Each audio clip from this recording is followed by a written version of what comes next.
નમસ્કાર વિદ્યાર્થી મિત્રો, આપણે વ્યાકરણનો ટોપિક ભણી રહ્યા છીએ. ટોપિકનું નામ ક્રિયા વિશેષણ. તો ફરીથી આપણે જોઈએ, ક્રિયા વિશેષણ એટલે શું? ક્રિયા વિશેષણ એટલે ક્રિયાના અર્થમાં જે વધારો કરે તેને ક્રિયા વિશેષણ કહેવામાં આવે છે. ક્રિયા થતી હોય અને તેના અર્થમાં જે વધારો કરે તેને ક્રિયા વિશેષણ કહેવામાં આવે છે. આ બધી જ બાબતો આપણે આગળના લેક્ચરમાં જોઈ હતી. ત્યારબાદ આપણે જોયું હતું કે ક્રિયા વિશેષણના પ્રકારો પડે છે. તેમાં આપણે ભણવામાં મુખ્ય 5 પ્રકાર આવે છે. પહેલું સમયવાચક ક્રિયા વિશેષણ, બીજું રીતિવાચક ક્રિયા વિશેષણ, ત્રીજું માત્રા પ્રમાણવાચક ક્રિયા વિશેષણ, ચોથું અભિગમવાચી ક્રિયા વિશેષણ અને પાંચમું સ્થાન કે સ્થળવાચક ક્રિયા વિશેષણ. આ 5 પ્રકારમાં આપણે 2 પ્રકાર ભણી ચૂક્યા હતા. એના ઉપર આપણે જરા નજર કરીએ કે સમયવાચક ક્રિયા વિશેષણ એટલે શું.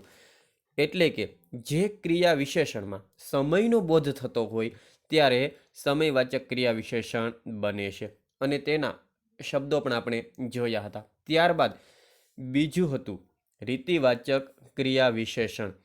તો જે વિશેષણમાં ક્રિયા કરવાની રીતનો ઉલ્લેખ થતો હોય તેને રીતિવાચક ક્રિયા વિશેષણ કહે છે. તેના શબ્દો પણ આપણે જોયા હતા અને ઉદાહરણો પણ જોયા હતા. હવે ત્રીજું આવે છે જે આપણે આજે ભણવાના છીએ. તો ત્રીજું આવે છે માત્રા એટલે કે માપ અથવા પ્રમાણવાચક ક્રિયા વિશેષણ. જોઈએ તેની વ્યાખ્યા કે માત્રા કે પ્રમાણવાચક ક્રિયા વિશેષણ ક્યારે બને છે? તો જે વિશેષણમાં ક્રિયાનું માપ કે પ્રમાણ બતાવવામાં આવે તેને માત્રાવાચક ક્રિયા વિશેષણ કહે છે. નામ પ્રમાણે જ જુઓ, માત્રા એટલે માપ અને પ્રમાણ એટલે પણ માપ, બંને સમાનાર્થી છે.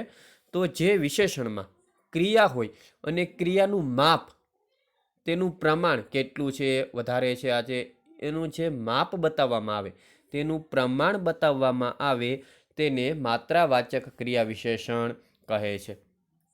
તેના શબ્દો જોઈએ તો તેમાં થોડું, બહુ, વધારે, ઘણીવાર, ખૂબ, સખત, અતિશય, એટલું, નાની ઉંમરે વગેરે શબ્દો આવે છે. આ શબ્દો ખાસ પકડવાના છે, બરાબર? શબ્દો પકડજો એકદમ ખાસ, તો જ થશો સારા માર્કે પાસ. એટલે એકદમ શબ્દોની રહેવાનું છે આસપાસ. શબ્દોનો હંમેશા તમારા હૃદયમાં હોવો જોઈએ વાસ. તો જોઈએ એના ઉદાહરણો, તો જ આપણને ખ્યાલ આવશે. પ્રથમ ઉદાહરણ છે, એ માંડ બોલી શકી હલ્લો. તો અહીં જો માંડ શબ્દ છે ને, એ તેનું પ્રમાણ બતાવે છે, તેનું માપ બતાવે છે. ત્યારબાદ તો અહીં જવાબ માંડ આવશે. ત્યારબાદ બીજું ઉદાહરણ જોઈએ, દુકાનદાર મારી સામે ધારી ધારીને જોઈ રહ્યા હતા.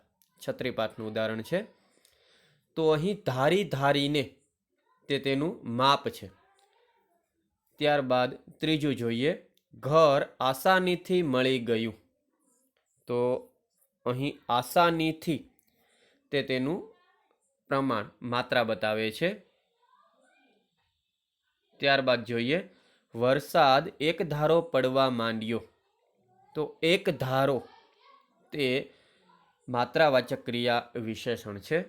ત્યારબાદ જોઈએ પાંચમું, મારા પપ્પાને સીધા દવાખાને લઈ જાત.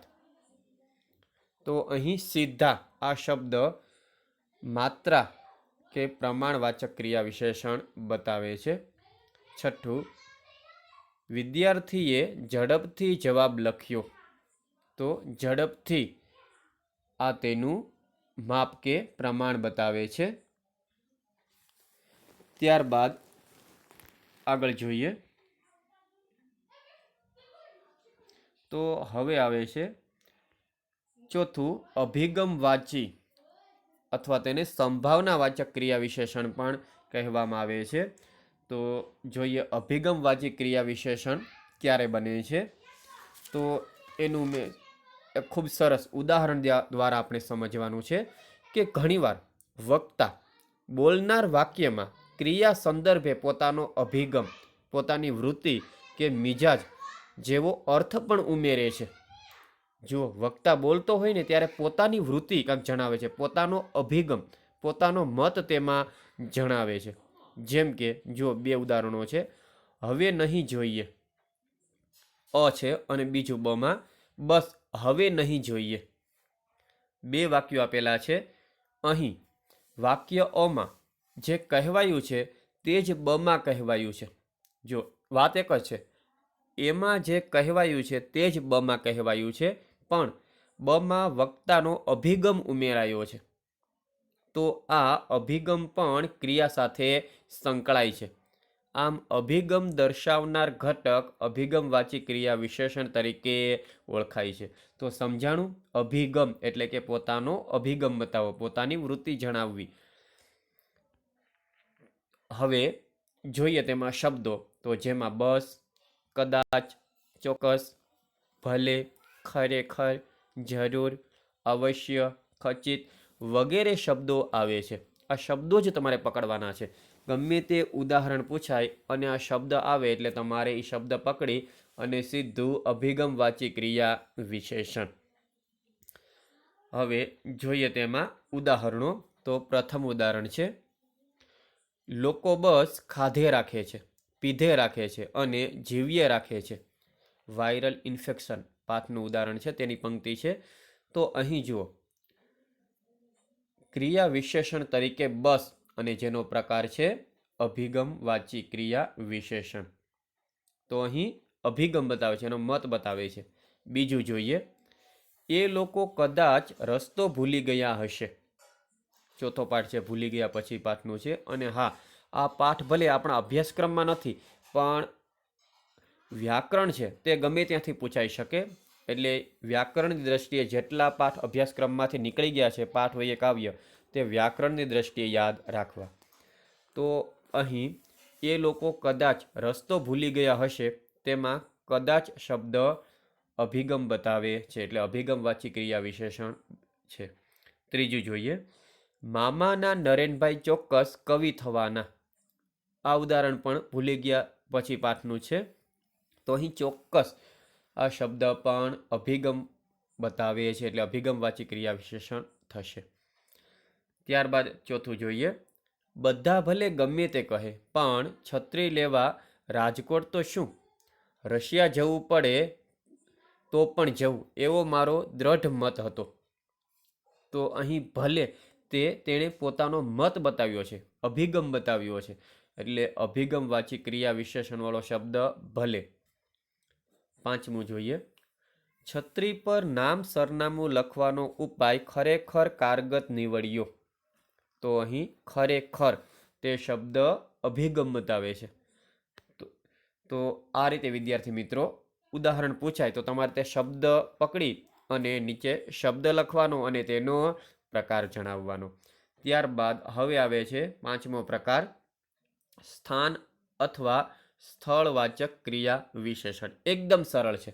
આપણે જેવી રીતે આ પોઈન્ટ ભણવાનો શરૂ કર્યો હતો અને ત્યારે જ આપણે જે ઉદાહરણો જોયા હતા તેમાં હતું કે મોટા ભાઈ બગીચામાં દોડે છે, તેવું આપણે જોયું હતું. તો બગીચો તે સ્થળ છે, બરાબર, સ્થાન છે. તો અહીંયા પણ એવું જ છે. જોઈએ તેની વ્યાખ્યા. જે ક્રિયા વિશેષણમાં સ્થળ કે સ્થાનનો ઉલ્લેખ થતો હોય તેને સ્થળવાચક ક્રિયા વિશેષણ કહે છે. સમજાણું? જે ક્રિયા વિશેષણમાં સ્થળ કે સ્થાનનો ઉલ્લેખ થતો હોય તેને સ્થળવાચક ક્રિયા વિશેષણ કહે છે. સ્થળનો ઉલ્લેખ થવો જોઈએ, બરાબર. તેના શબ્દો જોઈએ, ઉપર, નીચે, નજીક, દૂર, આસપાસ, આજુબાજુ, અહીં, બસમાં, બહાર, અંદર વગેરે. ગમે તે જગ્યાએ હોય, બરાબર, તે સ્થળનો ઉલ્લેખ થવો જોઈએ. કોઈ પણ વસ્તુ હોય કે ખોળામાં, તો ખોળો છે એ પણ સ્થળવાચક થયું, બરાબર.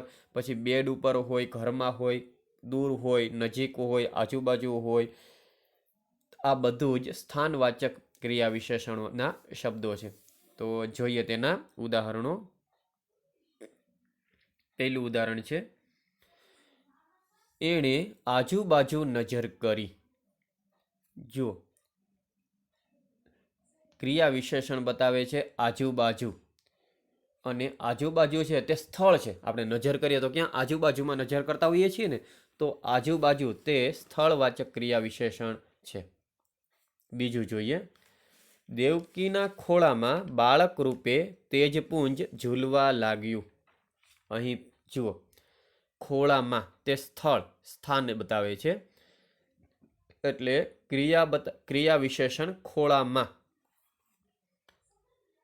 તો પરીક્ષામાં પણ પૂછાય તો તમારે આવી રીતે વાક્ય હોય તેમાંથી ક્રિયા વિશેષણવાળો શબ્દ ગોતી લખવાનો અને સામે તેનો પ્રકાર પણ જણાવવો, કારણ કે પ્રકાર પણ પૂછાય છે.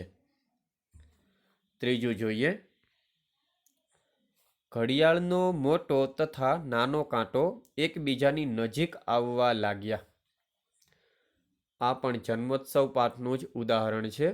તો આમાં પણ નજીક તે સ્થાન કે સ્થળ બતાવે છે. તો નજીક શબ્દ છે તે સ્થળ અથવા સ્થાનવાચક ક્રિયા વિશેષણ થશે. ચોથું જોઈએ, મુંબઈની ટ્રેનમાં ભજન મંડળી ધૂમ મચાવે છે. તો અહીં ટ્રેનમાં તે સ્થળ બતાવે છે, સ્થાન છે, બરાબર. ભજન મંડળી છે ધૂમ ક્યાં મચાવે? તો ટ્રેનમાં, એટલે ટ્રેન છે તે સ્થળ અથવા સ્થાન બતાવે છે. તો સ્થળવાચક ક્રિયા વિશેષણ થશે. પાંચમું જોઈએ, અમે એક જ મકાનમાં ઉપર નીચે રહીએ. આપણો બીજો પાઠ આવે છે રેસનો ઘોડો, તે પાઠનું ઉદાહરણ છે. તો અહીં પણ સ્થળ બતાવ્યું છે, ક્યાં? તો કે ઉપર નીચે. તો આ ઉપર નીચે તે સ્થળવાચક ક્રિયા વિશેષણ છે. છઠ્ઠું જોઈએ, તું આનંદને અહીં મોકલીશ. ચોથા પાઠનું ઉદાહરણ છે, ભૂલી ગયા પછી. અને આ ઉદાહરણો છે મેં એકદમ મોસ્ટ આઈએમપી લીધા છે, એટલે તમને પરીક્ષામાં પણ ઘણા મદદરૂપ થશે. તો અહીં શબ્દ છે તે સ્થળ બતાવે છે. તો આનંદને અહીં મોકલીશ, તો અહીં સ્થળ અથવા સ્થાનવાચક ક્રિયા વિશેષણ થશે. સાતમું જોઈએ, કનોજે ગેસ્ટ હાઉસ નજીક કાર રોકી. તો અહીં નજીક, તે નજીક શબ્દ છે તે સ્થળ કે સ્થાન બતાવે છે. તો વિદ્યાર્થી મિત્રો, આ રીતે પરીક્ષામાં ઉદાહરણો પૂછાય અને તમારે ક્રિયા વિશેષણવાળો શબ્દ અને તેનો પ્રકાર જણાવવાનો રહેશે. 1 માર્કમાં પૂછાય છે. તો માત્ર આવી રીતે તમે એના શબ્દો પકડો એટલે તમને આસાનીથી યાદ પણ રહી જશે અને 1 માર્ક પૂરો મળી જશે. તો 1 માર્ક આપણા માટે ખૂબ જરૂરી છે. જે ગુજરાતી વિષયમાં પૂરેપૂરા માર્ક તો ન આવી શકે, પણ 90 ઉપર માર્ક આવી ગયા તો પણ તે પૂરેપૂરા જ ગણાય. તો આવી રીતે પૂરા માર્ક લાવવા માટે 1 માર્કની પણ આપણે તૈયારી કરવી પડશે. તો આ રીતે ક્રિયા વિશેષણ છે તેના પ્રકારો વિશે આપણે ભણી ચૂક્યા છીએ, અને આશા રાખું છું કે તમને બધાને સમજાઈ ગયું હશે. તો હવે હોમવર્ક તરીકે બાકીના જે 3 છે, માત્રાવાચક, અભિગમવાચી અને સ્થાનવાચક ક્રિયા વિશેષણ, તેના 10 ઉદાહરણો તમારે લખવાના છે. સાથે જે આપણે ભણી ચૂક્યા છીએ તેના ફોટા મોકલું છું, તે તમારે વ્યાકરણની પાકી બુકમાં ઉતારવાનું છે. અને સાથે બીજા થોડાક હું ઉદાહરણો છે, વાક્યો તે મોકલું છું, એ પણ તમારે વ્યાકરણની બુકમાં ઉતારવાના છે. અને હજી પણ ઘણા વિદ્યાર્થીઓ હોમવર્ક મોકલતા નથી, તેવા વિદ્યાર્થી ફરજિયાત હોમવર્ક વર્ગ શિક્ષકને મોકલી આપે. ઓકે, તો આજનો પીરિયડ આપણે અહીંયા સુધી રાખીશું. ફરી મળીશું નવા પાઠ સાથે. ઓકે.